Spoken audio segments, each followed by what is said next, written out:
Okay, good morning, everybody. Welcome to those who are with us here in Lady Lake, Florida, and welcome to those who are joining us via live stream across the country. Happy to have you with us today to learn about Social Security. This is our 2021 Social Security briefing. We normally do this at the beginning of the year, but of course we had to delay it a little bit this year. So again, welcome. I'm Jerry Hafer. I represent the AMAC Foundation. And let me take a couple of minutes and talk to you about who AMAC is. Have any of you ever heard of AMAC? Let me ask. Excellent, excellent. The growing AMAC family consists of AMAC Incorporated. AMAC is the fastest growing conservative support organization in the country. AMAC's mission is to represent seniors in Washington. And they do that basically through a subsidiary called AMAC Action. AMAC Action basically translates senior member interests into direction for legislators, and they basically establish relationships with legislators to make sure that senior issues are being represented. So that's pretty much what AMAC does. AMAC is a membership organization. The AMAC Foundation is a 501c3 registered public benefit corporation. We are a nonprofit headquartered here in the state of Florida. And our mission, I'll read it really quickly, it's very simple. Our tagline mission is supporting and educating America's seniors. That's what we do. And the full mission is to help protect and ensure the financial security, health, and social lives of current and future mature Americans, and to help Americans navigate the bewildering array of decisions they need to make. And that's one of the reasons you're here today. So we can talk to you about the bewildering array of decisions. Social Security can tend to be very complex. So we're going to cover a lot of material today. So how does the foundation cover its mission? Well, we do it in a couple of different ways. First of all, we conduct public seminars like this one we're doing today. And we we do seminars usually. Up until the pandemic hit, we were doing 2 to 3 every month on subjects of interest to seniors. Things like Medicare fraud, financial fraud, a lot of benefit-related seminars. And we were doing, as I said, 2 to 3 of those every month. And of course, when the pandemic hit, we had to stop that. And we're looking forward to resuming that this year on a more aggressive basis. This is the first one we've done as a public seminar in over a year. So we're happy to get back into the swing. Second thing we do is we issue publications on matters affecting seniors. For example, we do publications on Social Security. We published this book last year, which basically is titled, "What's So Hard About Social Security?" And the book explains what's so hard about Social Security. And this is a book that's available for sale from the foundation. But we do a lot of other publications also. We publish a monthly newsletter. We publish a weekly blog on our foundation website, which I'll talk about. And we publish a lot of informational articles. We have a collection of them out on the table. And they appear in the AMAC magazine frequently, articles about Social Security. So that's the publications that we do. We also operate 2 focused topical websites. One is the socialsecurity.report.org, and that's a site that focuses totally on Social Security. And we update that 5 days a week with breaking news about Social Security, and there's a lot of background information about Social Security that appears on that site. It's a very heavily accessed site, provides a lot of information to people about Social Security and retirement as well. And MedicareReport.org is similar, but it's focused on Medicare and health care. So those are the 2 topical websites, that we operate. And last, certainly not least, it's our flagship program is our Social Security Advisory Service, and we'll talk a lot about that as we go through the morning. But that's something that we started, we're in our 5th year now, and I'll talk a little bit more about the history on that as we get into this. That's how we carry out our mission in the foundation. Talking about our primary website, amacfoundation.org. I would encourage you to take a look at that. A lot of information on there. We publish, whenever we schedule an event, we publish information about it on the events page. We have a videos page and an audios page that has a lot of recordings of seminars like this that we've done. It's just a whole host of information. The blog, the weekly blog that I mentioned, is on our news and interesting information page. Every Monday morning at 9 o'clock, there's a new blog post that shows up. So I would encourage you to take a look at that site. It gives you background on the foundation, who our board members are, and everything about the foundation. And also, there's a page called Services that tells you how to access the Social Security Advisory Service, which we'll go into it a little bit more. Our advisory service, we are extremely proud of it. We started it in 2016, and we took a while cautiously to get it off the ground. We only answered 300 inquiries that first year. And then in 2017, we began to promote it a little bit more, and you can see how the growth has developed over the years. And so far, we've handled over 15,000 inquiries. We're handling right now over 600 every month. So it's become a very, very busy service. And we handle inquiries through phone calls, emails, and walk-ins to our office. An inquiry can take us anywhere from 5 minutes, 10 minutes to 5 hours or 10 hours. It just depends on how complex the situation is. But that graph gives you a good example of how we've grown since 2016. And we're continuing to grow. Our volume of 600 or so a month, we think is going to continue. And actually, I think it's going to grow substantially. And I project that by the end of 2021, we will have crossed the 20,000 mark in inquiries that we've handled. So it's a very busy service. In 2017, we began to really market the service, and we did it primarily through a service called Ask Rusty. And I'm proud to tell you that Ask Rusty is actually the guy in the middle there. And I'll introduce him in a minute. But every week we publish a Social Security question that we've actually received and a very detailed explanation of how we answered that question. And that gets published to over 7,000 media outlets across the country. And we know that hundreds of them pick it up. It's newspapers, blogs, online services, and we know that it's getting out there. So it's part of what's helped us grow and helped us get known. We also just recently started doing audio versions of that, where we actually record an audio version of the document, and that's released to radio stations for plugging into their daily programming.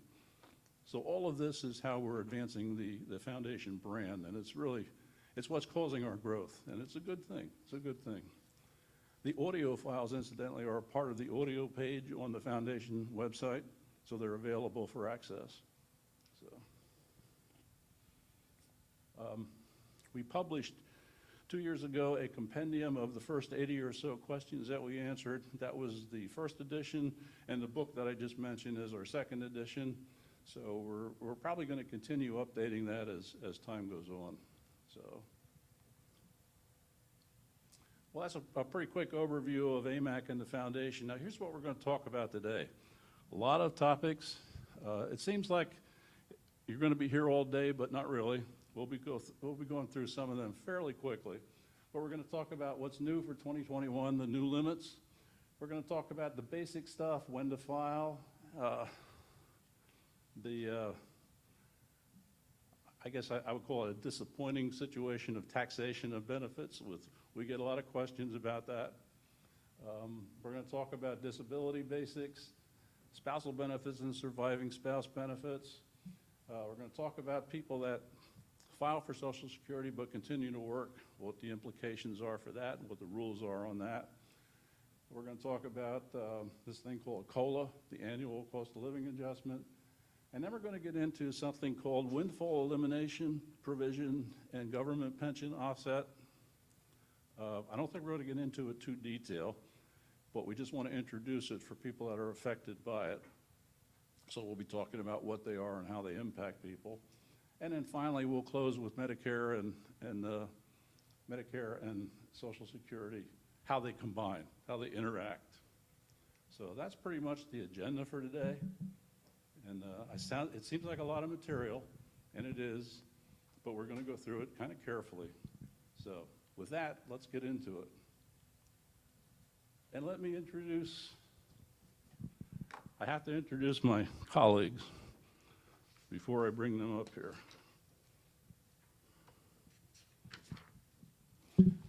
And let me start with Sharon Kletchka.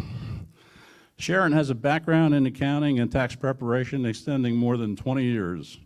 She joined AMAC as a member service representative in 2014. She loves working with the public and being able to help people, and that's so important in the job that she does for the foundation. She loves to help people. Sharon's duties at the foundation are focused on assisting members that have questions on Social Security. In addition, Sharon assists with the foundation's financial records, and she's actually our bookkeeper, and she coordinates the production of reference materials on Social Security. She is a duly accredited National Social Security Advisor, having achieved credentials from NSSA, which is the National Social Security Association, and the National Association of Registered Social Security Analysts, NARSSA. So she's our only dual accredited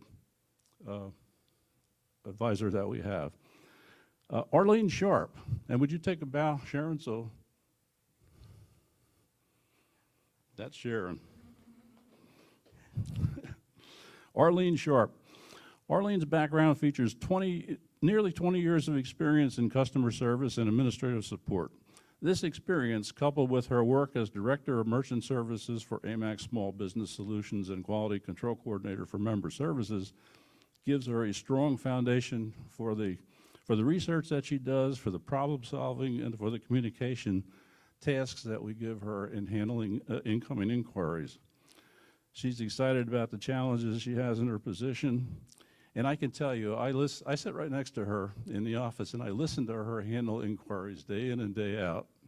And her skills are tremendous in customer services, and we appreciate that very much. So Arlene, would you take a bow? Yeah. Eileen Cook. Eileen Cook has a career that features over 30 years of experience in healthcare, ranging from clinical side to the home healthcare industry to financial side in 2 leading nonprofit hospital systems. And it includes a tour of duty as a pricing specialist negotiator at a Blue Cross Blue Shield health insurance company. Eileen knows her way around healthcare, believe me. After working in a multi-hospital healthcare system, she joined AMAC Healthcare Research as a AMAC Healthcare Research Analyst, and she also serves as administrative assistant for the AMAC Foundation. And that includes editorial maintenance of the Foundation's Medicare Report website that I mentioned earlier. And that's the MedicareReport.org, and also editorial work on the SocialSecurityReport.org. And Eileen, too, is an NSSA accredited Social Security advisor. I didn't mention that with Arlene. Arlene is also an accredited advisor. So Eileen?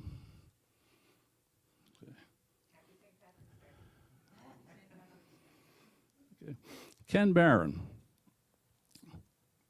Ken brings to our advisory team a strong working knowledge of Social Security's organization and operation. As a 34-year SSA professional, he has extensive experience in dealing with questions and concerns from the public about Social Security. Ken's practical approach to interpreting the public's information needs makes him an effective communicator for folks trying to decipher the complexities of this vital senior program.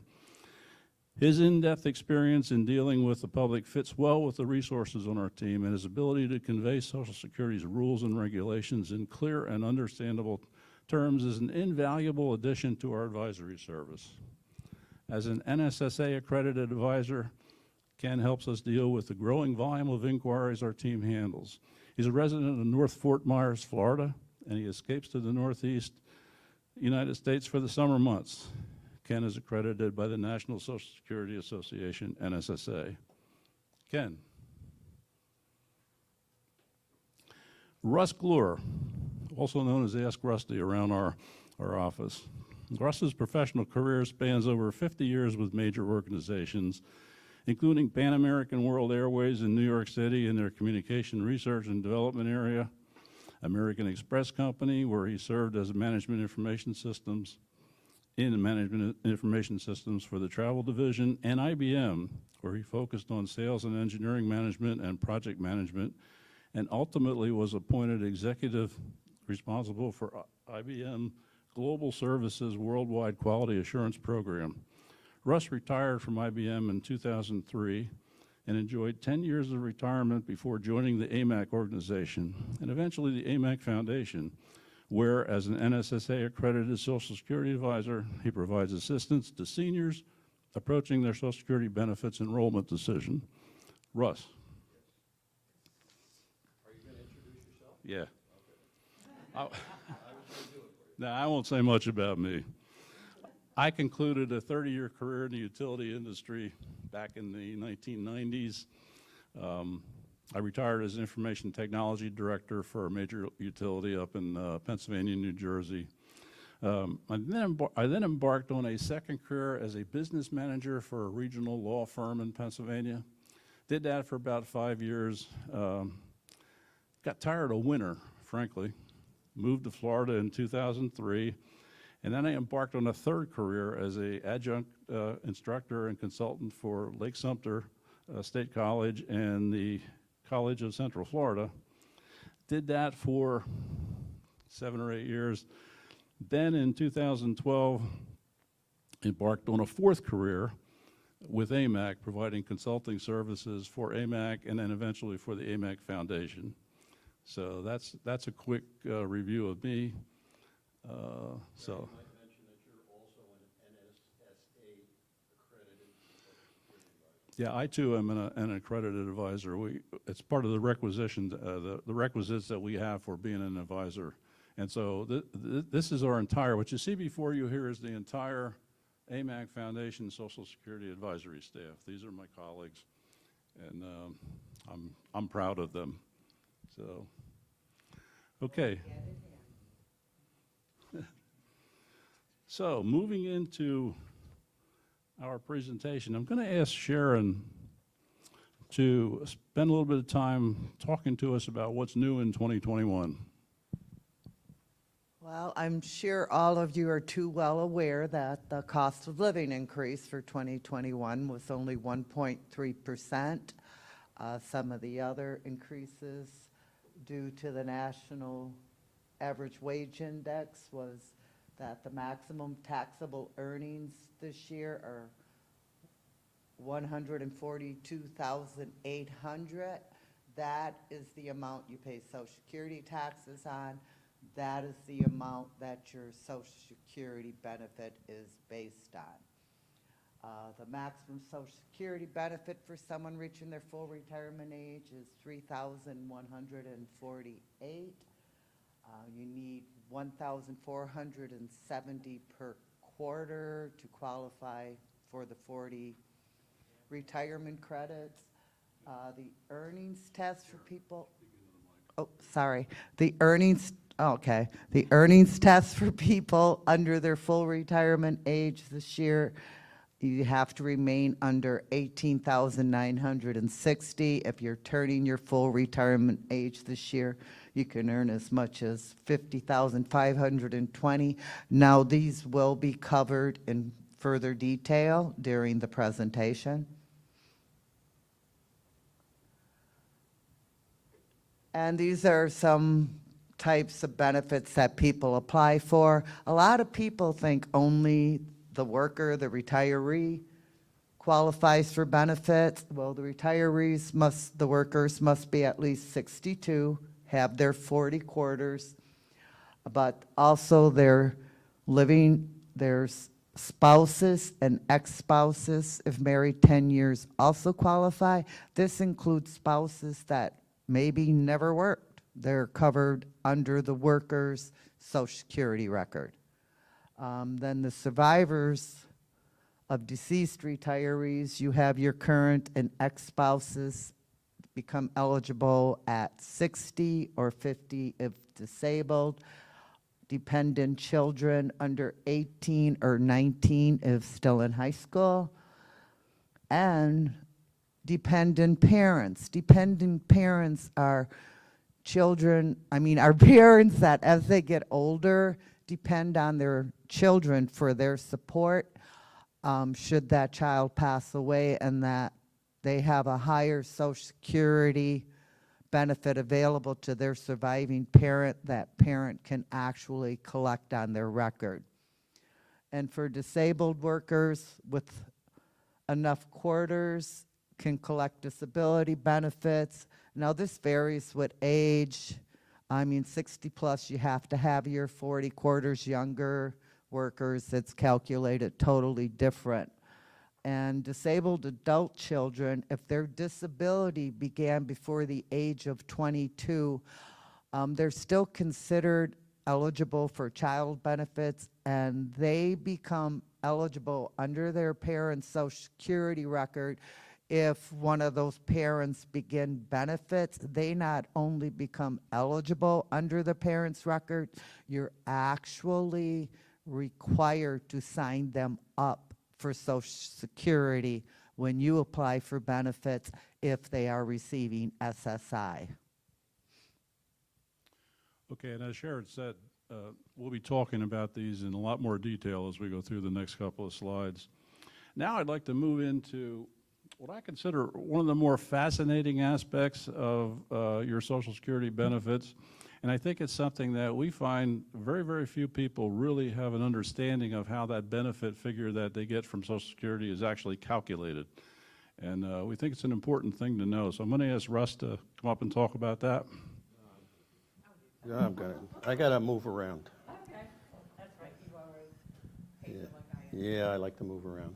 Yeah, so this, I don't need that, Jerry. I got a thing. You got, no, I'm equipped, fully equipped. Yeah, I'm wired. A lot of coffee this morning. So this is one of the things that is so often misunderstood. I would say most of the people, most being maybe half of the people that we speak to and that we deal with every day, have a misconception of how benefits are calculated. For the most part, people think, well, kind of like old pension systems, that they're based on your last 5 years or 3 years or your last 10 years of your earnings, your working years, and that's not at all how it's done. It actually looks at your lifetime benefits. What they do is they take your entire lifetime earnings history, and for the years before the year you turn 60, they adjust that for inflation. And then they take the 35 highest earning years that you have and add those up and divide by 420, which results in something called your average indexed monthly earnings, or we call it AIM. And your AIM is then used, it's applied to a formula that determines your Social Security benefit. Actually, it's called your PIA, your primary insurance amount.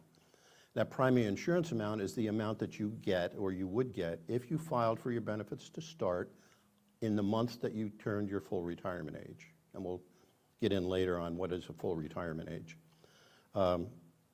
So that PIA becomes the basis of everything else that's done. If you get it at your full retirement age, you will get 100% of your primary insurance amount. If you take it earlier, you'll get less. If you wait longer, you'll get more. Now the formula is this one here.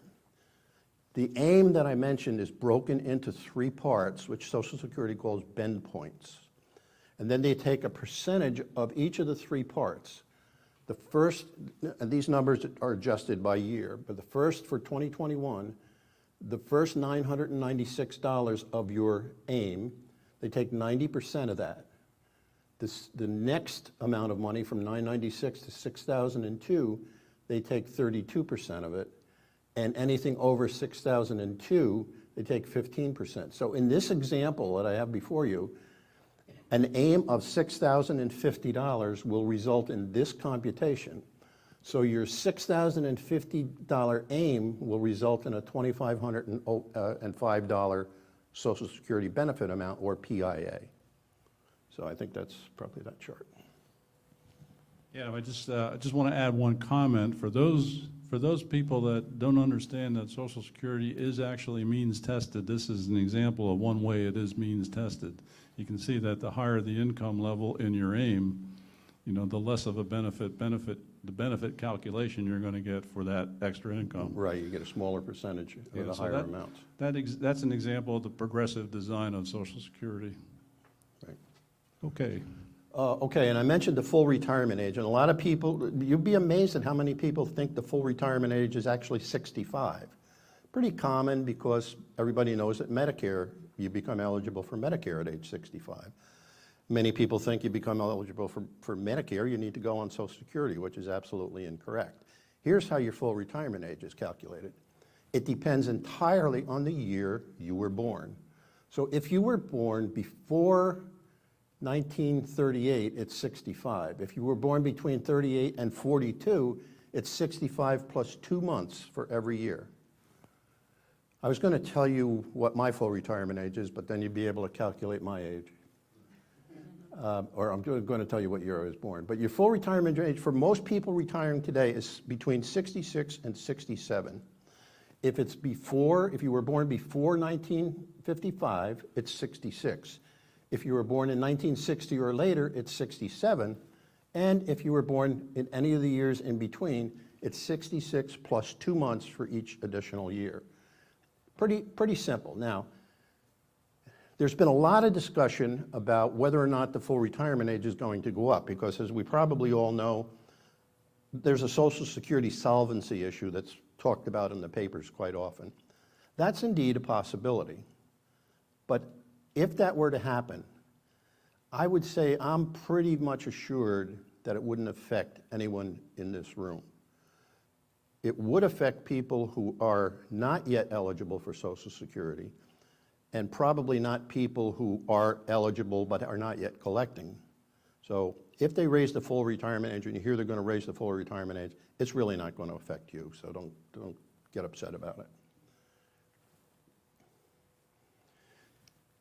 So what's the best time to collect Social Security? Well, don't interpret this chart to mean that the best time is any one of those bars up there, because this chart essentially reflects when people are claiming Social Security. It's not necessarily when the best time for them to claim Social Security is. As you can see, by far the majority of people claim it at 62. 62, so many people say, you know what, I'm going to take it. And in fact, in the book, it says that's how the title of the book came about, because someone said to me, what's so hard about Social Security? You turn 62 and you take it. It's a lot more difficult than that. But an attitude like that is why most people claim at 62. Then you can see the percentage of people who claim at the in-between ages, between 62 and their full retirement age. You can see that there's some percentage of people that do in there. Full retirement age is the next most popular. Strangely, one of the least popular is age 70. And age 70 is when you get your maximum benefit. So, of course, many people can't wait that long. Okay. This shows you the effect of starting at age 62 versus starting at your full retirement age versus waiting until 70. And you can see that graph. If your full retirement age is 66, which is reflected by the blue bars, you can see that at age 62, you get a little over $1,500. If your full retirement, your PIA is $2,000, you get a little bit over $1,500.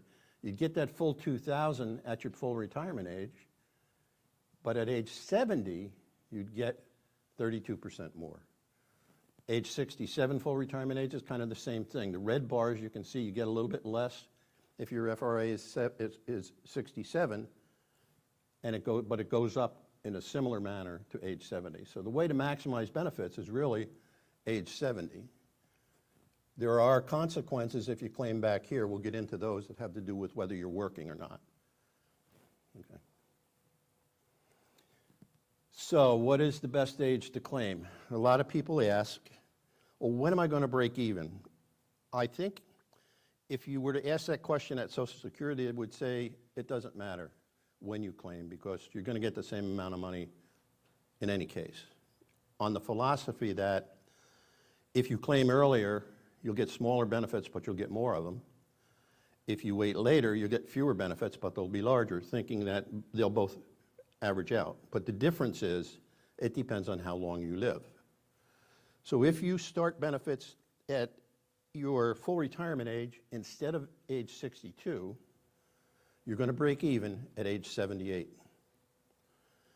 If you claim your benefits at age 70, instead of your full retirement age, you're going to break even at age 83.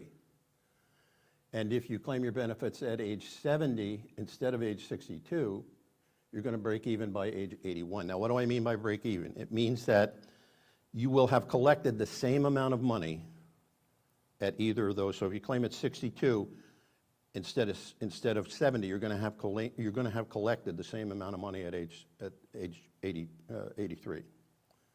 Or is that 81? 83. So it's a pretty easy mathematical formula to do that. But keep in mind, it again reflects that the longer you wait, the higher your benefit's going to be. Okay. Next area I want to talk about is the return on investment. A lot of people have the opinion that they pay into Social Security all their working lives and they're never going to get back what they paid. So I'd like to ask Ken to come up and talk a little bit about that. Okay. Or is that Russ? I'm going to ask Russ to cover this. Okay. All right. Oh, thank you. But it's a myth. It's a myth that we deal with. It's a myth, and actually it's in the book also. But it's a pretty consistent myth because I can't tell you how many times I've heard people say, you know what, I'm never going to live long enough to get back everything that I've contributed to Social Security.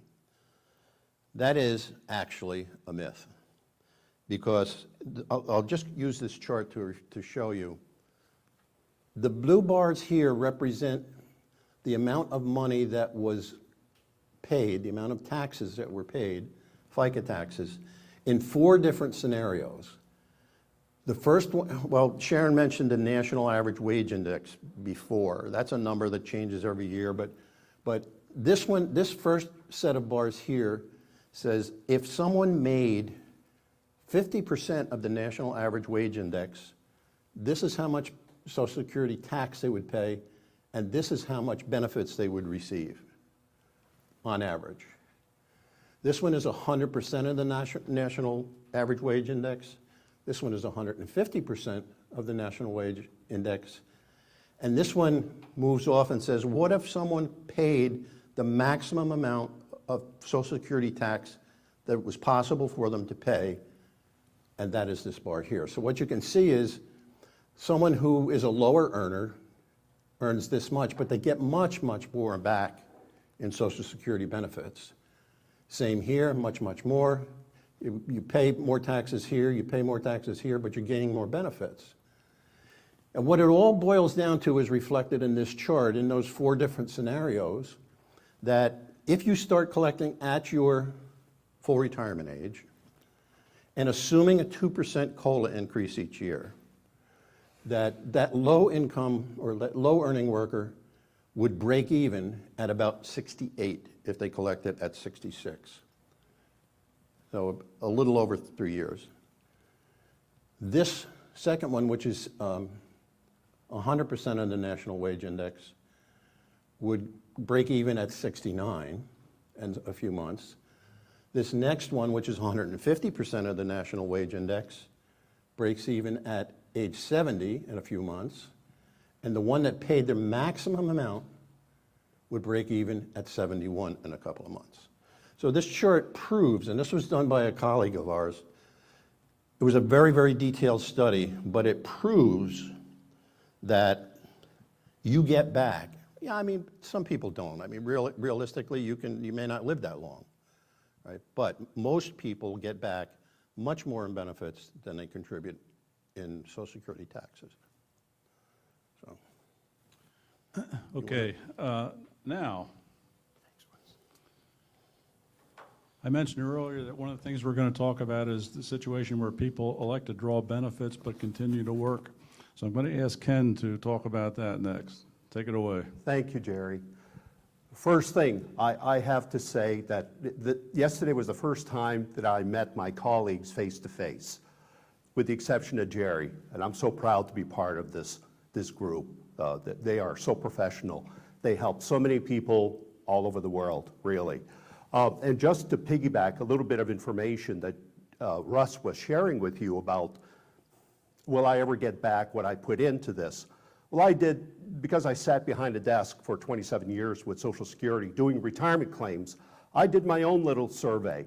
I actually computed, because I had all your records in front of me, what you paid in, what you're going to receive from Social Security, and how many years it's going to take for you to actually recover your taxes that you paid in, Social Security taxes.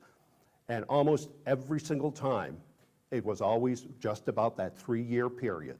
Rarely did it go over, under. It didn't take very long. And I always had folks say, oh, you know, I'll never live to see everything that I put into it. Well, you saw the graph that Russ was sharing with you. You know, if first of all, you have to have the ability to think ahead at a younger age and say, okay, I'm going to put that money aside. I'm going to bank all of that. Because I used to hear a lot of times too that what would have happened if I would have taken those taxes and, you know, taken care of that with a financial advisor or whatever. Well, if you have the mindset to be able to do it, but I can tell you for sure, there's a lot of people in this country that would not do it, okay? So where does that leave them at retirement age? Probably next to nothing. So Social Security is so important to the folks of this country. One of the topics that's so unknown to a lot of people is, can I receive benefits? Can I sign up before my full retirement age, either because I have to or I want to, and still work? And the answer is yes. Now, Uncle Joe at that 4th of July picnic, okay, who becomes the Social Security guru of the family, is always putting out some advice to all the members of the family, okay? And his advice is always changing from member to member.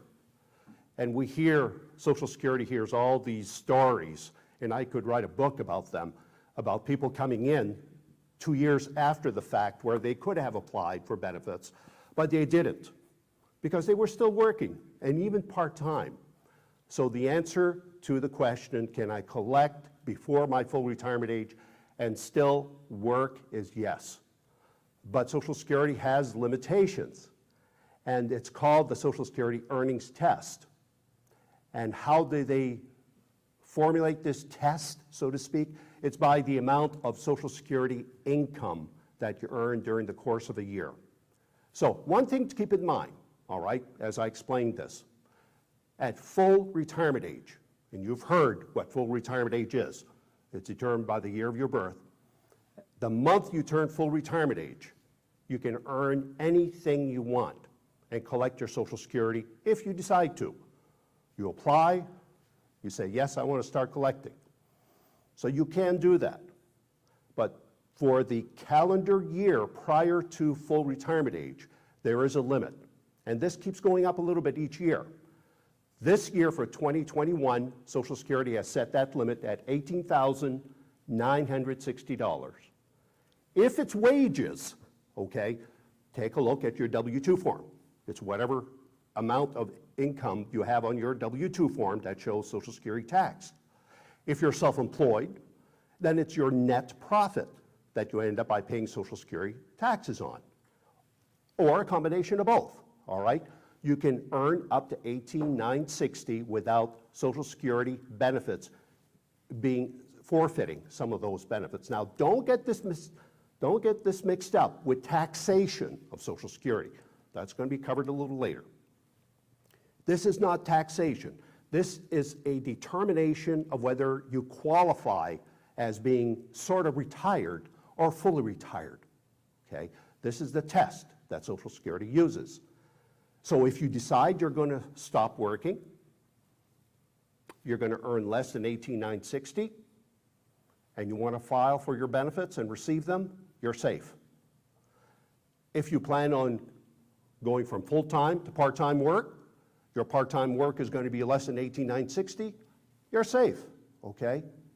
So you can go ahead if you want to. You don't have to. I've talked with folks who've come into the office to find out, hey, look, I just turned 60, I took an early out from work, that's it, I'm retired. All right, will I have to take my Social Security at 62? No, you don't. You take it when you feel like it, or if financially you have to at that point, then that's a different story, okay? First year of retirement, if you're still working and you plan on stopping work at some point in time, there's also, now, the earnings test is based on a calendar year, January through December. And you hear a lot about federal government operating on fiscal, okay, maybe October through September. Social Security's earnings test is January through December, okay? Keep that in mind. In the first year, if you decide I'm going to work through the end of June, July 1st on, I'm done working. But let's say that you earn over the $18,960 by the end of June. Well, whatever income you earned prior to July still counts towards that $18,960. That's not fair, is it? Because I wasn't retired. I was still working. Now I'm being penalized for that. Well, Social Security saw that. So they decided, let's create the monthly earnings test. And as you can see right here, see that $1,580 a month, $1,580. If, let's say the same example I was using, by the end of July, you're done working, but you've earned $50,000 by then. I wish I would have had a job like that, but it never did produce. Now, starting with July 1st, your income is less than $1,580 per month. Regardless what you earned prior to those months, you can still collect your Social Security checks. For each and every month, you're either earning nothing or anything up to $1,580. Now, the earnings test, unlike the yearly one, where any income over $18,960, you lose $1 or you forfeit $1 of your Social Security benefit for every 2 over the limit, okay? So it's an easy formula, it's 1/2. Whatever the amount of income over $18,960, divide in half, and that's what you're going to forfeit out of your Social Security checks. The monthly earnings test is different. It's not a 1 for 2. If there's 1 month you earn $1,581, you forfeit your entire check for that month, okay? So it's going to be, Social Security will use one test or the other. There's no combination in the first year of retirement. Every year after that, this monthly earnings test is out the window. So every month leading up to the year of full retirement age, they're going to be using that $18,960 or whatever the new amount's going to be for next year or the year after and so forth. Okay, now, maybe I'm throwing out a lot of information. I'll tell you one thing, folks in the administration, it takes some people a long time to understand this whole process. So if you're feeling a little bewildered about it all, I'm not blaming you for that. I want to just give you a quick overview, all right? And you can do some more research behind this or get in touch with us at AMAC and we can help you out with that. The year you turn full retirement age, again, based on the year of your birth, it's a little different if you decide to wait that year, okay, to start collecting, or going back to work, for instance. So, the months prior to your full retirement age, this year, you can earn up to, is it there? I don't think it's on that chart. Oh, is it on another chart? Yeah, it's about 2.6 times higher. Okay, so it's $50,520, okay? $50,520 this year for just the months before full retirement age. An individual can earn that, still receive all their checks, if they choose to. If not, you say, hey, look, I'm going to wait till my full retirement age month. I'm going to start then, get 100% of my benefits. Your choice. Remember, what we're talking about as far as Social Security benefits are concerned, when should I file? Like Russ was saying, what the book says, when's a good time to do this? Okay? It's your personal choice. I could go around a room of 100 people, I'm going to get 100 different answers of what their personal choices are and what their decisions are. Okay? So, the month you turn full retirement age, folks, no more limit to income. You can go back to work full-time, sky's the limit, and still receive your Social Security checks. Now, taxation may come into the picture. We'll cover that later, all right? Another chart, or is this it? Yes. You might just want to mention that any benefits lost because you exceeded the earnings limit. Thank you. Thank you, Russ. Yes, that's a good point. Russ was just reminding me. So folks will contact us, Social Security, and they say, okay, now you're telling me I filed for these benefits. You're telling me I'm going to go over the limit. I'm going to lose X amount of months of checks, okay? But yet, I actually applied for a reduced benefit. Now I'm locked in. And that's true. You are locked in, okay? Until after full retirement age. Actually, the year after you turn full retirement age. Social Security will do a look back. Their system automatically looks back, and they look and they say, okay, each year, how many months did we withhold of your benefits? And the year after your full retirement age, that adjustment is applied back to the month you turn full retirement age, and it boosts your Social Security benefits up. They don't pay you those checks back, okay? But instead, let's say over 3 years' worth, you've lost 12 months of checks. A couple of months 1 year, a couple of months another year, okay, and so forth. After your full retirement age, Social Security gives you credit back for those 12 months that you didn't collect. So instead of having applied at age 62, when you actually did, the system is going to say, oh, let's boost that retirement age to 63 instead, give you 12 months credit. So it increases your monthly benefit as if you had applied at age 63. All right, so it's not a permanent reduction if you're forfeiting some benefits, okay? Thanks, Russ, for reminding me, okay? Because that's a common question, and we're getting it too, with some of our emails and calls. Anything else after this? Is there another chart? This is it? Oh my God, okay. The bottom line on that chart is important. Consider what you're planning to do in the future when you file for Social Security. Just keep that in mind, because it may affect your cash flow in retirement. Okay, now we're going to move into a topic that we get a lot of questions about, and we get calls from people that are upset, frustrated.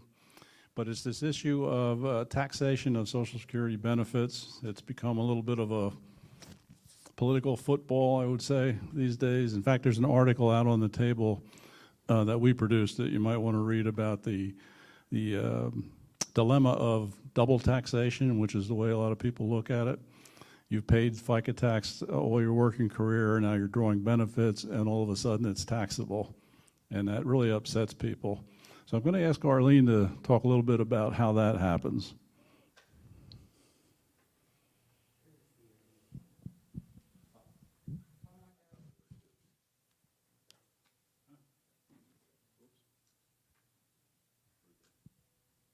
Hi.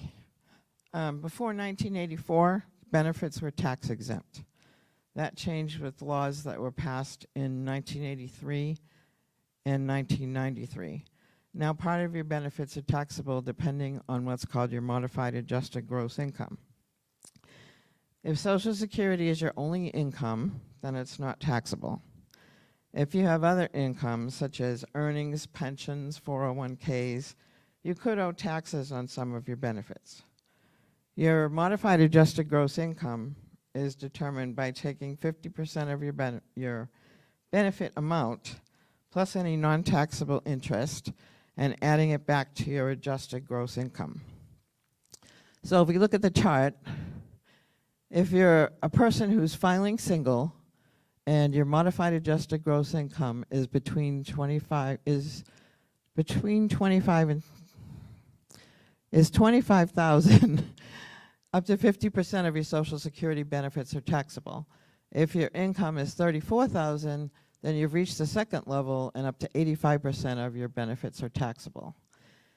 If you're married filing jointly and your modified adjusted gross income is 32,000, you've reached the first level, and up to 50% of your Social Security benefits are taxable. And if you reach 44,000, then you've reached the second level, and up to 85% of your Social Security benefits are going to be taxable. You can have income tax of 7, 10, 15, or 25% withheld from your Social Security benefits if you choose to. It is optional. And to do that, you can get the IRS form W-4V from irs.gov or call 800-829-1040. You fill it out and you send it into your local Social Security office. And to determine your tax rate, you would want to speak to a tax professional to get input on your personal situation. We are not tax advisors, so this is general information just to give you some guidelines. I'd just like to add one brief point.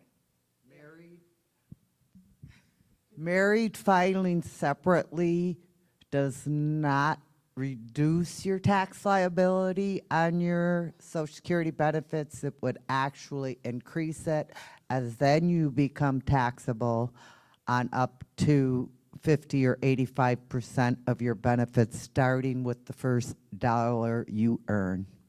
So you can't get out of it that way, sorry. We do get questions on that too, because when people find out that you know, their modified adjusted gross income is going to bump them over the limit, they say, well, how about if we just file separately? You know what, the tax that you lose, the benefits that you lose filing jointly, I should say it the other way, the benefit that you gained filing jointly is far outweighs what you're going to be paying here. And as I said, this is one of the topics that we get a lot of, not necessarily questions, as opposed to commentary about it, about how unfair it is and all that. And unfortunately, this is the way the system works. And it's being considered in Congress for perhaps changing the limits or perhaps not taxing Social Security, but with Social Security already facing a solvency issue, you have to remember taxation of benefits brings in quite a few billions of dollars of revenue. So unless there's a way to offset that, you know, I don't think it's going to change personally, but I know there are bills in Congress to address it. So meantime, all we'll do is explain the way it works. So, okay, moving along to the complex area of disability. Disability is something that we spend a lot of time talking with people about, and I'm going to ask Eileen to get into some of the details. Okay, so I'll just warn you. My mother had to replace many a telephone cord on me. So, yeah, I got a mic. I'm sorry. Okay, SSDI, don't confuse it with SSI.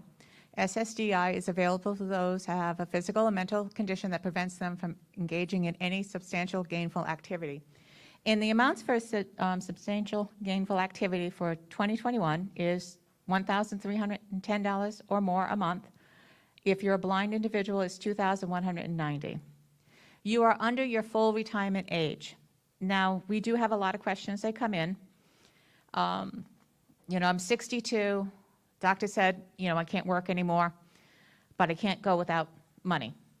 So we tell them you can apply for your benefits and apply for disability at the same time. I hate this thing.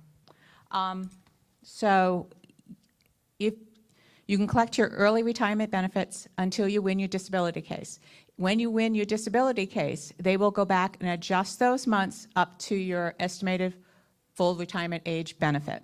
So you don't have to worry about it, but that is an option to you when you're under your full retirement age and you need the money, so you can do that.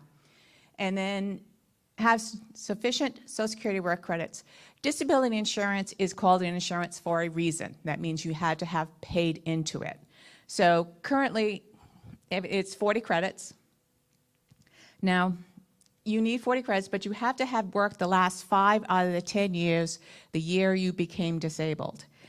I mean, you can be out of, have the 40 credits, be under your full retirement age, but not have worked for the last 15 years and become disabled. I'm sorry, you're not going to be able to get SSDI, okay?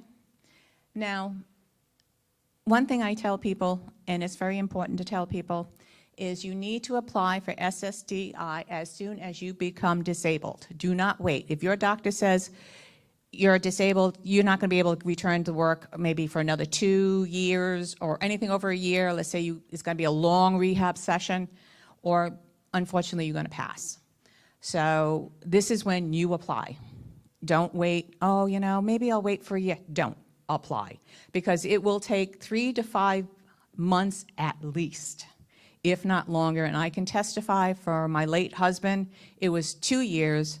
A week before we went in front of the court judge was reviewing his case and told his lawyer, disability, go back 2 years. So that was very unusual, but it took 2 years for him to get disability. So it's a long time.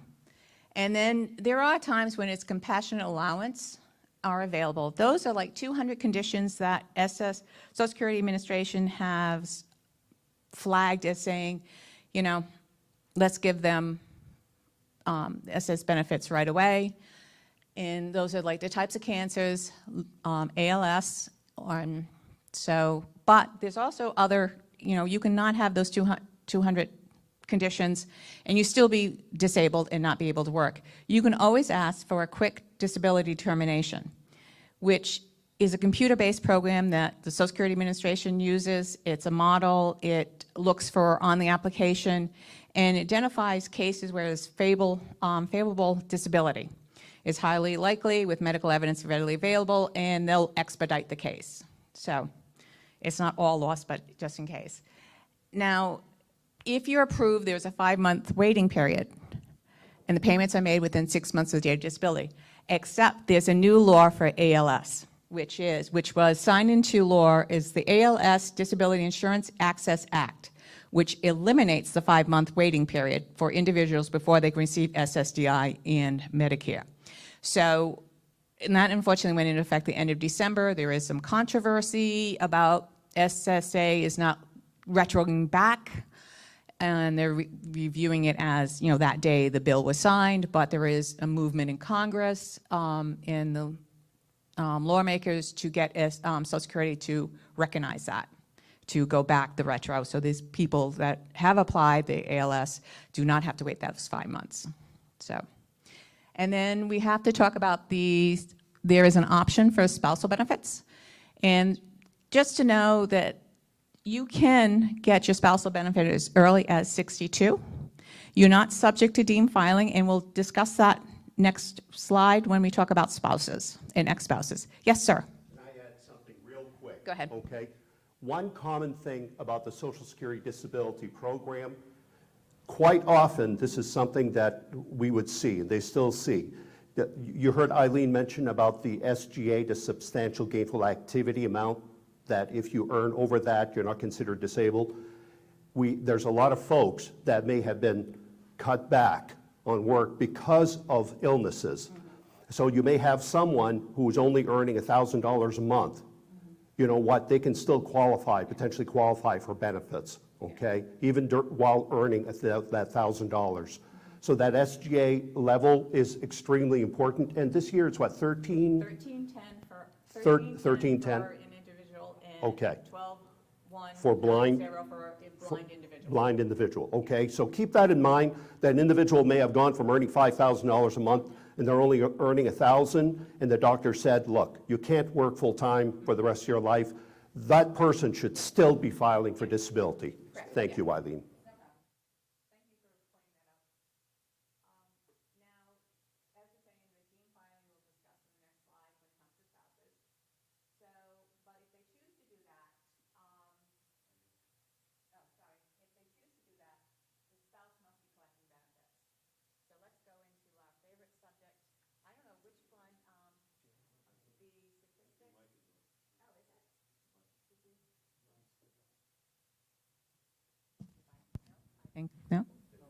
No, we're on now. Oh, sorry. All right. Let's talk spouses, ex-spouses, and survivors. Spouses and ex-spouses collecting at 62 with a full retirement age of 66 will receive about 35% of the workers' PIA. Now, the next slide will give you a little breakdown of that. Ex-spouses must be married to the worker at least 10 years and not remarried. There is no spousal boost if your benefit of your own work record is greater. All right, a lot of people get confused with that. They say, well, I'm married, you know, I can get 50% of his. Well, there's not much difference between yours and your husband's benefit, but they still think they should get 50% on top of that. No, it doesn't work that way. So just for like a little information, because I'm a geeky person like this. The spouse of retired workers as of January 2021, a little over 2.3 million beneficiaries, which is about 3.5% of Social Security beneficiaries that Social Security Administration pays out. So, and just a quirky little thing, children of retired workers, a little over 704,000, which represents 1.1% of the Social Security beneficiaries. So Social Security is paying for children of retired workers. So, now let's talk about deemed filing. I'm going to give you the definition of deemed filing, and then Sharon's going to talk to you in the next slide where old and new rules mean. So, deemed filing means that when you file either your retirement or your spouse's benefit, you are required or deemed to be filing for another benefit as well. Basically, you have no other option that if you apply for your spousal, your retirement benefit, your husband is collecting, you automatically will get, if it's applicable, the spousal benefit as well. You can't do one or the other, you got to do both. And then we'll discuss that later. So let's move on to survivors. Surviving spouses at the full retirement age get 100% of workers' benefit if married 9 months or more. The surviving spouse gets 100% of the benefit, ex-spouse benefit if married 10 years or more. Both can collect reduced benefits at 60 or 50 if disabled, and can collect earlier if caring for a minor child of the deceased. Dependent minor children and dependent parents can also get benefits. Now, just geeky statistics again. Okay, survivor benefits as of January 2021, over 5.8 million, which totals about 9% of the beneficiaries that Social Security pays for. Children of deceased workers as of January 2021 is 1.9 million beneficiaries they pay, which equals to about 3%.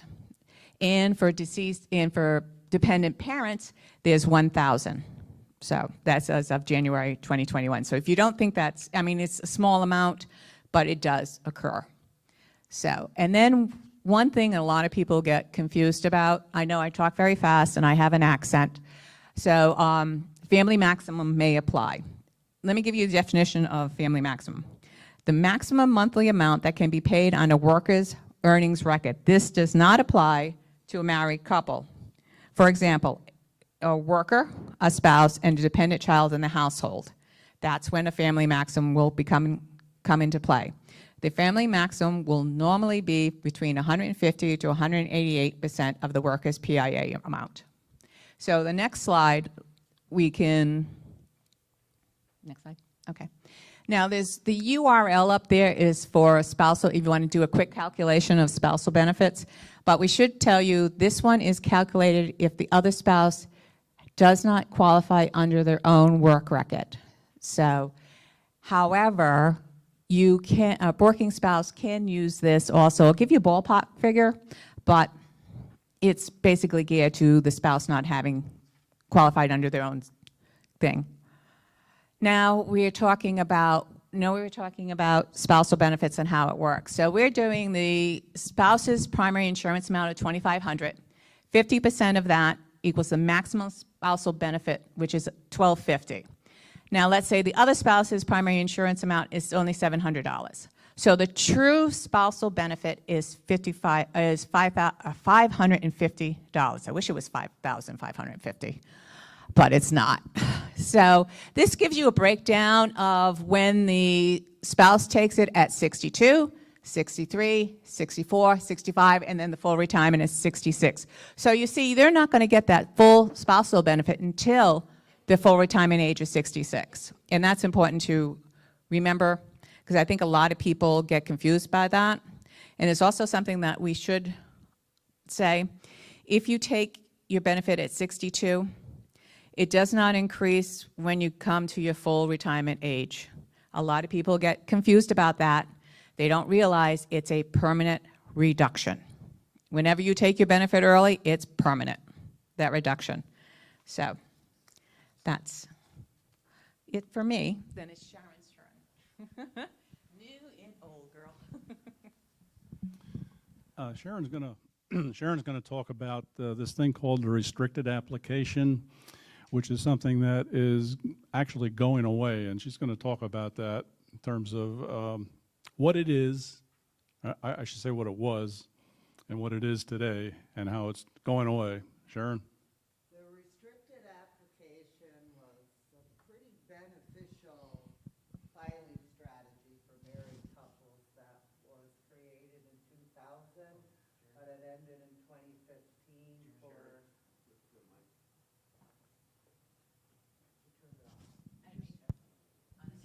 Sorry about that. Is it too loud or?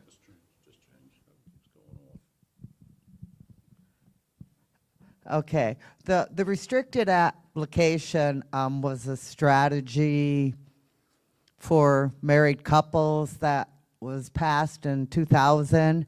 Now in 2015, it's now only available to people born January 1st, 1954 or before. What the restricted application for spousal benefits only allows is for one spouse to take their benefits and then the other spouse to file strictly for a spousal benefit and allow their own benefit to grow to the age of 70.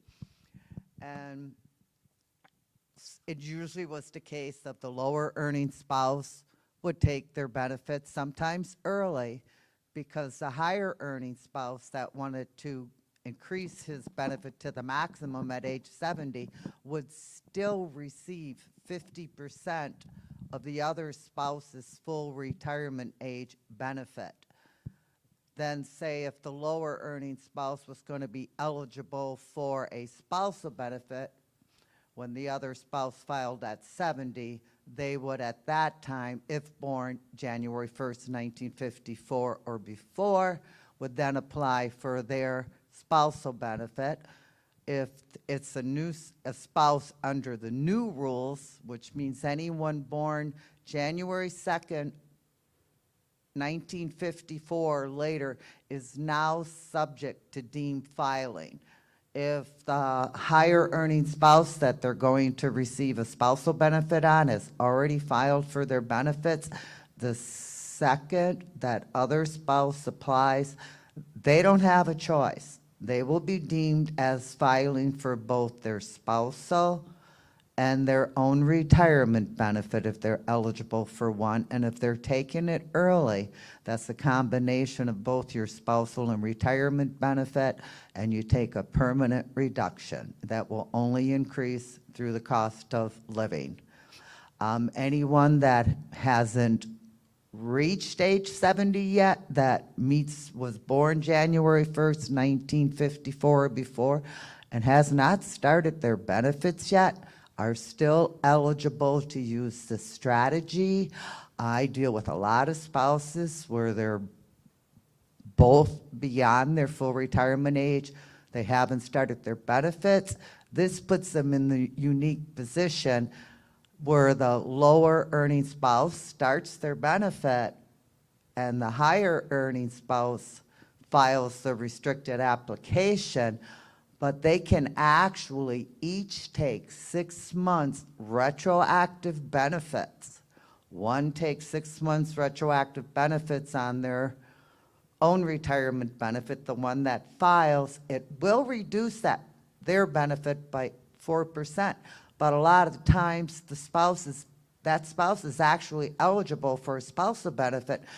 So she's actually, or he, it could be either way, because sometimes, you know, they're actually reducing that spousal benefit they're going to receive when that higher income spouse applies.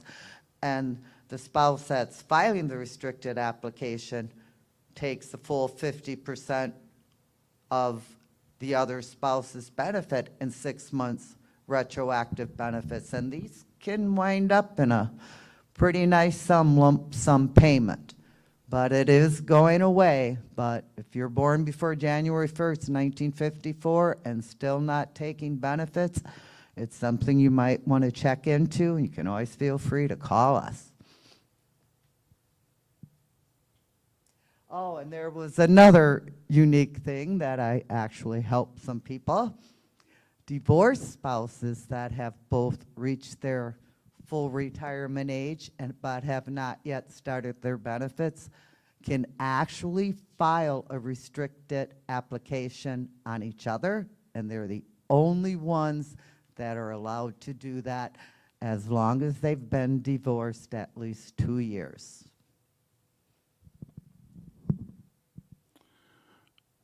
Okay, thank you, Sharon.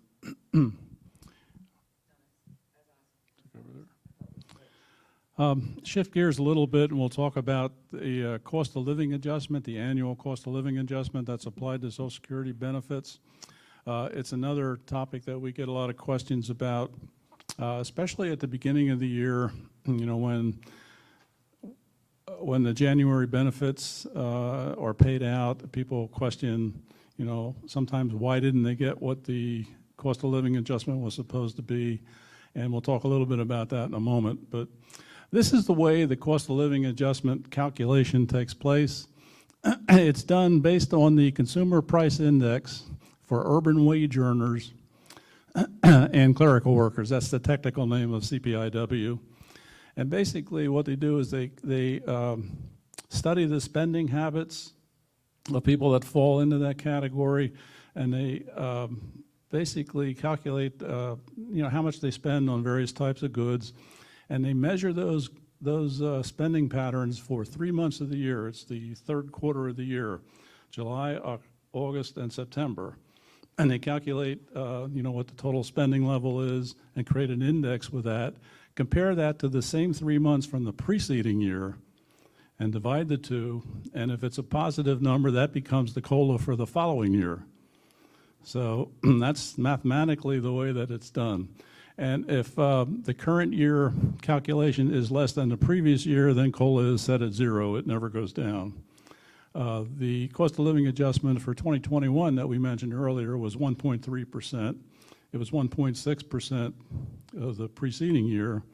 And we have no idea, based on the economy right now, what it's going to be next year. We won't know that until October of this year. But that's mathematically the way that it works. And this is a chart basically just to show you the history of COLA through the years. It started in 1975, and you see it's been up and down. There have been some really high inflation years. It's really an inflation measurement is what COLA actually is. And you see that in the 1980, 79, 80, 81 period, there were some really high years. You may remember reading about Social Security adjustments of being 8, 9, 10%.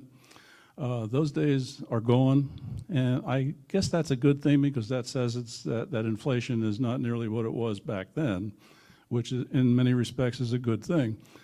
But if you look at the total period from 1975 to 2020, the average cost of living adjustment was 3.6% across that entire period of time. And this year, as I said, it was 1.3. For the past 10 years, the average was 1.7. So it's been a pretty steady cost of living adjustment. There have been some 0 years, as some of you may know. 2009, 10, and 15, I think it was. The calculation produced no cost of living adjustment. That's why the 10-year number is actually so low. I mentioned earlier that we get a lot of questions in January from people that, well, they have done their calculation and they that they expected a 1.3% cost of living adjustment, and we'll get the phone calls like, I didn't get that much. I got my check and it's not that much. Well, the difference is the way Social Security does that is your Part B premium for Medicare is deducted from that. And so that's why the 1.3 really doesn't materialize in the benefit checks. And we get a lot of questions about that. So we just wanted to throw that in because it is a topic that we get a lot of questions about, cost of living adjustments. So with that, we're going to move on to maximum taxable earnings. I think I actually covered this in the And that's beginning. I sure. got ahead of myself. As I mentioned previously, the maximum taxable earnings in 2021 are $142,800. That's where your Social Security payroll tax cap puts on, and it's also what determines what your Social Security benefits calculated on. Now, it is determined by the changes to the National Wage Index. And if you ever want to try to do it on your own, there's the calculation of how they determine what it's going to be. And that's just to let you see where they get there. And if there's changes are only happen if there is COLA. If there's no cost of living increase, there will not be an increase in the wage base. And someone that is paying maximum Social Security tax this year in 2021 is paying $8,853.60. They're paying $316.20 more than 2020.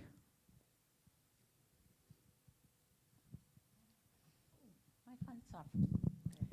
Okay. Eileen likes working with numbers. And so Well, I do have I'm a geek, I admit, when it comes to numbers, but don't ask me to program your phone. So I have enough problems. So I want to discuss Social Security benefits by the numbers and how important, and I know Ken has said it, Russ has said it, we've all said it at this table, Jerry has said it's how important Social Security is. Now you can see the maximum benefit amount, which at full retirement age this year is $3,148. At age 70 is $3,895. The average benefit of retiree is $1,546, and the retired couple is $2,596. Now, I want to point out the little box, long box underneath that. That's where we always stress how important Social Security is. 50% of couples and 70% of singles rely on Social Security for 50% of their income. Now, the sad part after that is 21% of couples and 45% of singles rely on Social Security for 90% of their income. It cannot stress how important Social Security is. Now, both Jerry has said it's mean tested and the progressive part of Social Security. Now, I'm going to read you something because I like numbers. So, to explain what progressive Social Security benefits, they represent a higher proportion of the worker's previous earnings for workers at a lower earning levels. For example, benefits for lower earning, which is 45% of the average wage, which Sharon was discussing, retiring at 65 in 2020, replaced half of their prior earnings. But benefits for higher earner, which is 160% of the average wage, replaces about 1/4 of their prior earnings. Though they receive a larger dollar amount in their benefits than those of the lower wage. You can see by the graph, you can see the low end, which what they receive and what their earnings were. So this is what they mean by progressive. Social Security benefits are progressive, and it is also a means testing, which we always advise people.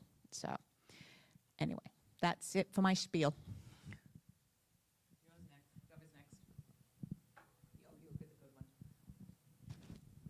Okay, this is the area coming up now that we're not going to talk a whole lot about in terms of real detail.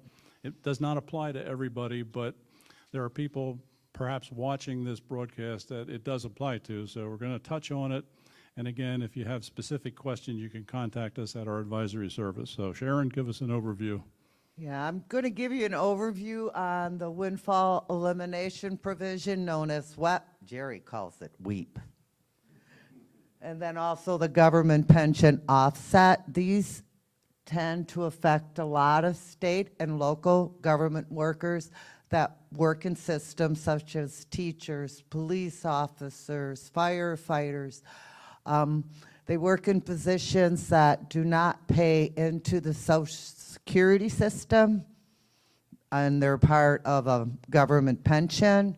What happens then is in 1983, the government decided their Social Security benefits needed to be offset. So, but there's so many things that can affect it. The Social Security statements, your earning statements, they do not account for this reduction. They're simply going to show you your full estimate. Where you notice it on your earning statements is if you look under the Social Security column, you're going to have a bunch of zeros in one column, but you're going to have all your earnings in the Medicare column. Now, none of those years are going to count into your Social Security calculation.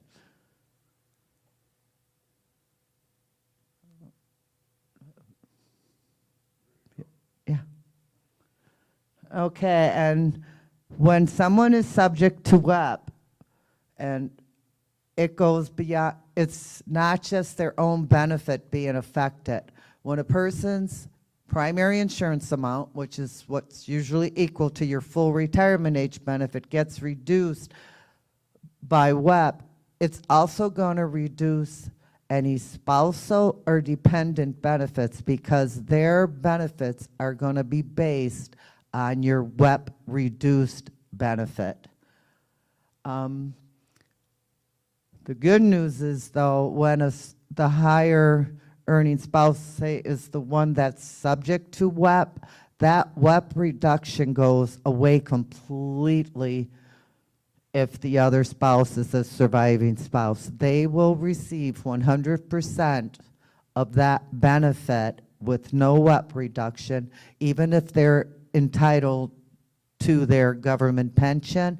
They will actually take their the primary insurance amount and recalculate all the COLA increases onto the primary insurance and bring it forward to the date of death. And if the surviving spouse has reached their full retirement age, they'll receive 100% of that benefit. And there's a couple ways to avoid the WEP reduction. One, you can forfeit your government pension. Simply take out the amount you paid in plus the interest you paid on the amount you paid in. Most people don't want to do that. The other option is you can work your way out of the WEP reduction. There is a special chart called with substantial earnings that if you earn that much on each year, you can actually work your way out of WEP. You simply would take your earnings statement and compare it against the substantial earnings. And if your earnings are higher than the amount on that chart, for each year you go beyond 20 years of substantial earnings, as you can see, it reduces that WEP reduction until you can actually work your way right out of it. The maximum reduction for someone turning 62 in 2021 is $498. Now that amount stays with you regardless whether you start your benefits at 62 or you start your benefits at 70. One thing about starting your benefits on 70, at 70 when you're subject to WEP, you will notice that it actually increases your WEP reduction. When you started at 62, it actually decreases the WEP reduction. And if you continue working beyond your full retirement age, until you start your until you retire from that position and become eligible for that pension, you're not subject to WEP. So say you reach your full retirement age, you can take your Social Security benefits, you continue working in that position as you're not subject to WEP, as you're not cannot receive your pension at that time. You'll get 100% of your benefits until you retire, then the WEP reduction will kick in. And then this link that you see here is a WEP calculator if you want to try to determine what your WEP reduction is going to be if you're affected by it. You can use that calculator on the Social Security website. And enough on WEP. Let's go to the government. Well, okay, we'll get more on WEP. Okay, what this is, like when Russ explained the formula to calculate your AIM, they use the first 90% of your first $996, and you got the next two bend points. Well, when someone's subject to WEP, say they have the less than 20 years, they will only use the first 40% of the first $996. The next two bend points aren't affected whatsoever. And if your pension is smaller than what you say, your Social Security benefit can never be reduced by more than 50% of your pension. WEP can never zero out your Social Security benefit, unlike the government pension offset. Now, the government pension offset is what affects someone that worked in non-covered employments, their spousal benefit, and their survivor benefit. This one can be way more severe because it can actually zero out any benefits you're eligible for on your husband's record, because what Social Security is going to do is they are going to look at your gross government pension, no allowance for deductions. They're going to multiply it times 2/3, $2 for every $3, or times 0.667, and they're going to take 2/3 of your gross government pension, and they're going to deduct it from any spousal or survivor benefit you're eligible for. And like I said, that one can actually zero out those benefits. You can also work your way out of the government pension offset. You can take a job back in the system, work at least 1 day a month. You have to do this for 5 years. You cannot collect your pension during this time, but as long as you don't work so much as 1 day in a position that doesn't pay into Social Security, which would zero out that month, in 5 years, you can actually get rid of the government pension offset and receive your full spousal or survivor benefit. And then there are mixed earnings and everything else that affects this, so that's why I said we're really not going to go into it. Anyone affected, please feel free to contact us. And similar to the taxation of benefits issues, there were bills active last year or in the last Congress to eliminate WEP and GPO. They didn't go anywhere. They'll probably be reintroduced this year. I don't think they'll go anywhere this year either, but there is government attention being focused on the potential elimination of WEP and GPO. So, okay. Getting near the end here, we'd like to close with some discussion on the intersection of Medicare and Social Security. There's some important things that people need to be aware of. And Eileen is our resident Medicare healthcare expert. So, Okay, let's discuss Medicare. Medicare for 2021, as you know, the standard Part B premium is $148.50. The Part A deductible is $14.84, and Part B deductible is $203.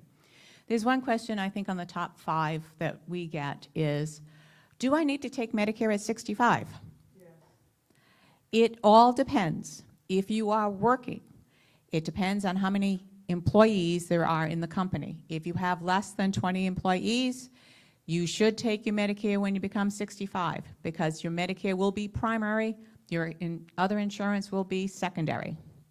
And if you don't, it gets reported, it gets a mess. So now, if your employer has over 20 employees, you should ask your benefit manager whether you have a group health plan coverage that is defined by the IRS. IRS has got their hands into everything. They will determine if your group health care coverage is technically group health care coverage. So this is what happens. You should always ask your benefit manager. There are some, hopefully your benefit manager is educated in that area, but if not, if you're confused, you can always call us or drop us an email and we'll explain the difference, the 20 or over 20. Now, you can, if you're in that situation, you have over 20, if you want to delay both A and B coverage, you don't have to do it until, after you're 65. Your Part A coverage will go back, however, your Part A coverage will go retro back 6 months from when you sign up, but no earlier than the first month you became eligible for Medicare. Now, keep that in the back of your mind. To avoid it, if you have a health savings account, to avoid a tax penalty, you should stop contributing to your health savings account at least 6 months before you apply for Medicare. If you know come July 1st that you're retiring, you're 67, you're retiring, and you have a health savings account, stop it. Don't contribute from January to June, okay? Because what happens is you're going to get hit with a tax penalty, and it's not nice. Personally, I don't like to pay more than I have to, so I don't know about you guys, but I know. So if you are not eligible for a free Part A and you don't take it when you're eligible, you may have to pay a penalty. Luckily, it's only 2 years for every year that you missed. So when let's say your employment ends or your union coverage ends, what happens? You have 8 months to sign up for Part A without a penalty. Whether or not you choose COBRA, if you choose COBRA, don't wait till the end of the 8th month, because I recently had a woman call and crying because she missed out because something happened with her. She couldn't sign up. She was locked out of her account. She was waiting till the last possible day to sign up. She got locked out. She couldn't apply. Well, she could apply, but they're going to deny it. And then what happens is you're going to have to wait to general enrollment period, which is January 1st to March 31st, and your coverage will not start to July 1st. And you also could end up being Part B penalty, Part D penalty, and that is permanent. That is till the day you die, you'll be paying that penalty.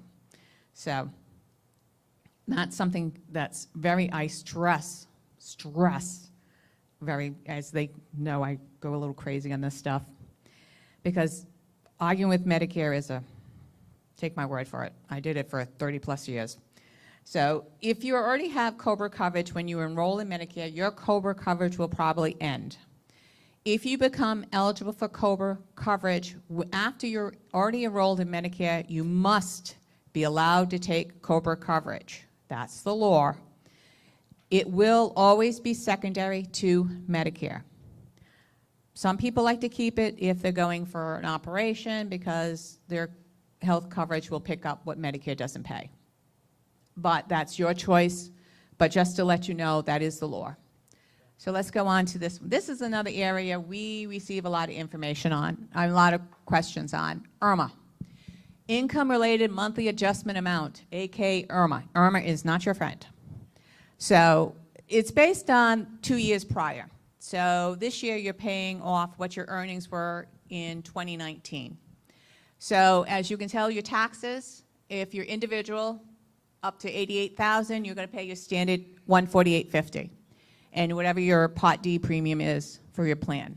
And as it goes up, you'll see that the your premium for B and D increases.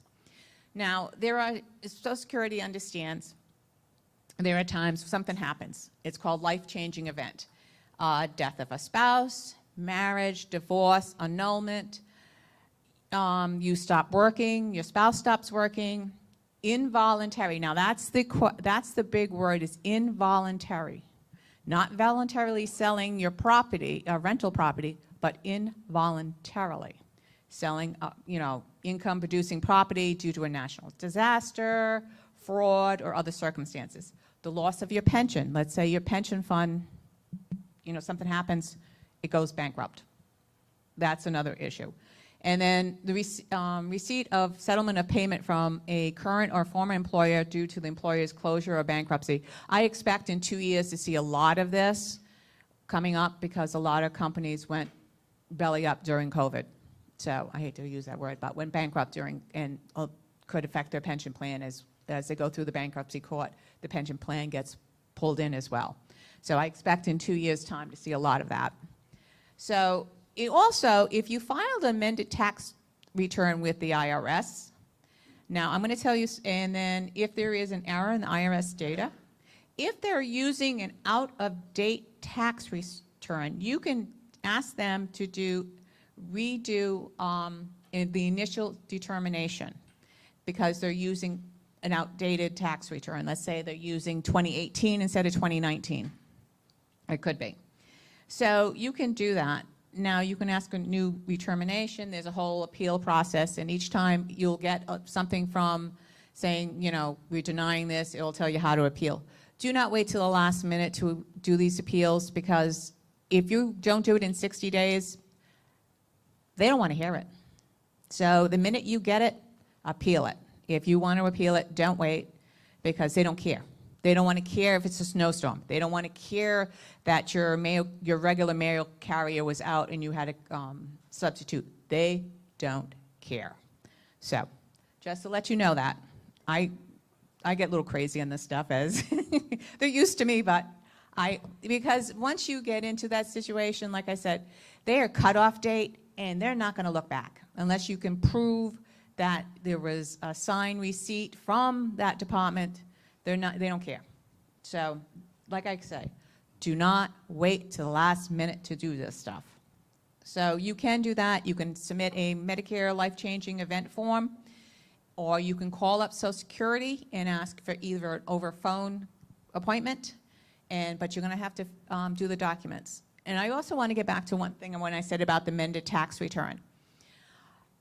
And also the life-changing amendment. Because the person had not filed their taxes yet, they did an estimated amount.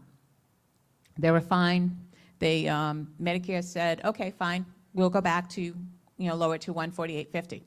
Well, when IRS sent Social Security their form, they had underestimated $80,000. And so guess what? They went back, and they will go back. So when it's estimated, it's estimated. So they also say in that form, if they find that you have underestimated, they will go back and adjust. And they all called up crying because they're losing their check because they owe these Medicare back premiums. So you don't see, oh, I'm just doing estimated. I'm just going to underestimate, a couple of thousand or something like that. These couple estimated under $80,000, and then they catches up to you. So it happens. I've had another one that said they filed their tax returns 2 years earlier. They sent in an amended one, which actually lowered their modified adjusted gross income. I said, well, call them up and tell them that have your forms, you have your transcript from the IRS saying they accepted your amended return, and they will adjust. So it goes either way on that thing. So, but that's my spiel on Medicare and the premiums and everything else. One minor detail I want to add to, for example, a situation where somebody has retired and is not drawing Social Security and reaches age 65 and signs up for Medicare, they do not have to file for Social Security at that point. We have encountered that with people that thought that was the case. Because if your full retirement age is 67 and you file at 65 because you think you have to, you're going to take a reduction in your Social Security benefit. So just wanted to make that point. So, and that's a real life example that we have had. So that concludes our material for today. Again, I want to thank everybody for being here, and for those that are watching us remotely, thank you as well. I would ask you also to keep an eye out on our amacfoundation.org website for upcoming events. And also for veterans, I should have mentioned this earlier, but for veterans, we recently expanded our website to include a For Veterans page, and we have a pretty extensive repository of resources, programs, information that's applicable to veterans, and it's keyword searchable. And it's something that the foundation, in conjunction with AMAC, has embarked on, called the Veterans 2021 Initiative, and we're really expanding our support of the veterans community. So that was a major upgrade to our website earlier, actually late last year. So I would encourage you to take a look at that. Also, our Social Security Advisory Service, as I mentioned earlier, is available free to the public. Feel free to contact us if you have any questions, or if you need any information, or if you just want to know what to do next. We take email inquiries, we take telephone inquiries, and walk-ins if you happen to be in the area. So please stop in and see us, and we turn them around pretty quickly. And as I said, we're well over 15,000 that we've served so far, and it's continuing to grow. So please contact us. And to stay current on both Social Security, retirement issues, and Medicare and healthcare issues, check out our websites, socialsecurity.report.org and medicarereport.org. A lot of valuable and current information on there, and they're updated 5 days a week. So with that, I will conclude, and I want to say thank you to my colleagues, and it's been a pleasure working with you again on this. And we will do these briefings periodically. This one we do annually, but we do a lot of other briefings throughout the year. So with that, I will just say one more time, thank you. And that concludes our material for today.